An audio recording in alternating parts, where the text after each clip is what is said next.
गौतम बुद्ध के समय में वैशाली राज्य में एक प्रसिद्ध गणिका रहती थी जिसका नाम आम्रपाली था। वह बहुत सुंदर थी और उसे नगर वधु घोषित किया गया था, यानी पूरे शहर की पत्नी।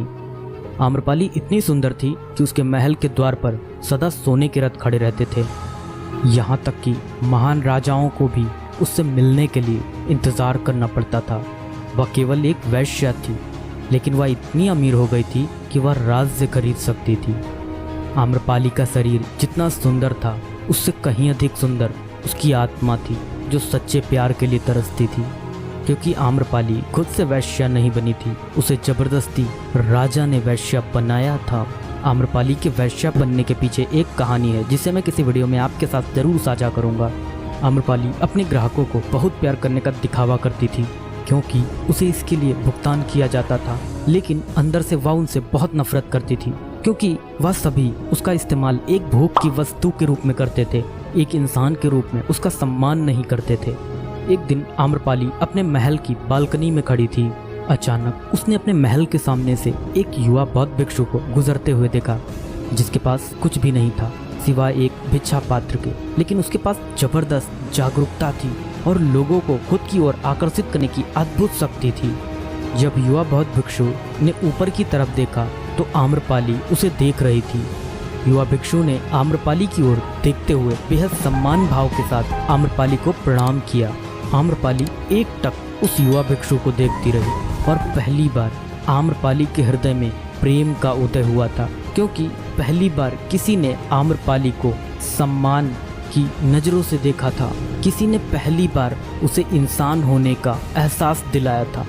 आम्रपाली तुरंत सीढ़ियों से नीचे उतरी और बाहर आकर उस युवा बौद्ध भिक्षु के पैर छुए और कहा, भंते, कृपया आज के दिन आप मेरे मेहमान बने और मेरे महल में चलकर भोजन स्वीकार करें। आगे आम्रपाली ने कहा, कृपया मेरे निमंत्रण को ना कहें, क्योंकि पहली बार मैंने किसी को निमंत्रण दिया है। मुझे हजारों बार राजाओं और सम्राटों द्वारा आमंत्रित किया गया, लेकिन मैंने कभी किसी को आमंत्रित नहीं किया है। यह मेरा पहला निमंत्रण है। युवा भिक्षु ने सम्मानपूर्वक आम्रपाली का निमंत्रण स्वीकार करते हुए भोजन ग्रहण किया।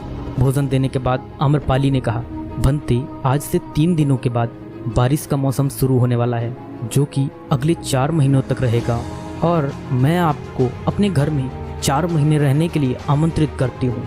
आने वाले 4 महीनों के लिए यह महल आपका आश्रय होगा। मैं आपको पूर्ण रूप से आश्वस्त करती हूँ कि मैं किसी भी प्रकार से आपके ध्यान की बाधा नहीं बनूंगी, बल्कि मुझसे जितना हो सकेगा आपके ध्यान की सुविधाओं को सुगम बनाने का प्रयास करूंगी। युवा बौद्ध भिक्षु ने कहा, माफ कीजिएगा देवी, लेकिन इस विषय में मैं स्वयं निर्णय नहीं ले सकता। मैं आपके प्रस्ताव के विषय में बुद्ध से पूछूंगा। अगर वह मुझे अनुमति देंगे तो मैं आपके महल में आश्रय अवश्य ग्रहण करूंगा। इतना कहकर वह बौद्ध भिक्षु वहां से चला गया।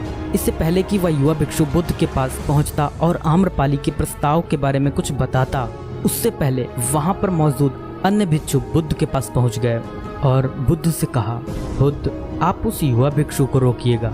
आम्रपाली ने उसे 4 महीने रहने के लिए अपने घर बुलाया। आम्रपाली एक वैश्या है और एक भिक्षु एक वैश्या के घर में 4 महीने रहे, यह सही नहीं है। इससे हमारे संघ में गलत संदेश जाएगा। बुद्ध ने कहा, कृपया आप लोग शांत हो जाएं और उस भिक्षु के आने की प्रतीक्षा करें।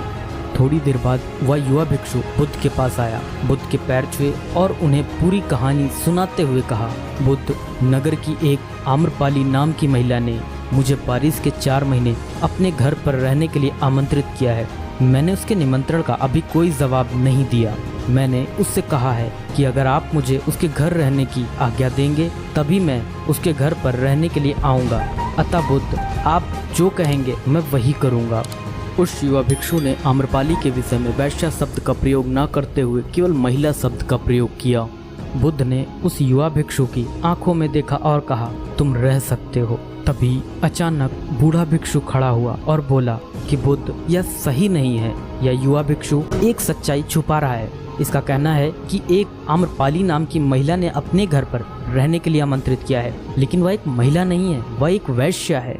बुद्ध ने कहा, मैं जानता हूँ, और क्योंकि इसने वैश्या शब्द का प्रयोग नहीं किया, इसका अर्थ है इसके मन में उसके लिए सम्मान का भाव है, इसलिए मैं इसको वहाँ रहने की अनुमति दे रहा हूँ। वहाँ मौजूद हजारों भिक्षुओं को विश्वास नहीं हो रहा था कि बुद्ध ने एक युवा भिक्षु को एक वैश्या के घर में रहने की अनुमति दे दी है। अगले 3 दिनों के बाद वह युवा भिक्षु आम्रपाली के घर रहने के लिए चला गया। उसके जाते ही वहाँ पर उपस्थित अन्य भिक्षु उसके विषय में तरह तरह की बातें बनाने लगे। बुद्ध ने सभी को शांत करते हुए कहा, मुझे मेरे भिक्षु पर विश्वास है। मैंने उसकी आंखों में देखा है कि उसके भीतर तनिक भी भोग की इच्छा नहीं थी। अगर उस भिक्षु का ध्यान गहरा है तो वह आम्रपाली के हृदय को परिवर्तित कर देगा, और अगर भिक्षु का ध्यान गहरा नहीं है तो आम्रपाली अपने शारीरिक आकर्षण से भिक्षु को परिवर्तित कर देगी। यह एक प्रश्न है ध्यान और शारीरिक आकर्षण के मध्य, जिसका उत्तर हमें 4 माह के बाद मिलेगा।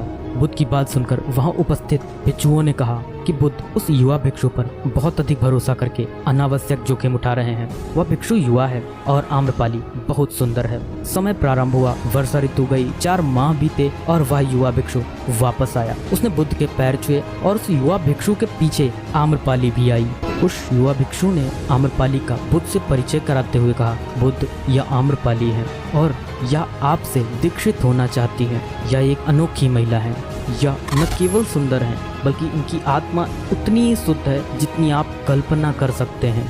आम्रपाली ने बुद्ध के पैर छुए और कहा, मैं पहली बार देखने भर से इस युवा भिक्षु से प्रेम करने लगी थी, इसलिए मैंने इस युवा भिक्षु को अपने सौंदर्य से कई बार आकर्षित करने का प्रयास किया, लेकिन मैं पूर्ण रूप से असफल रही।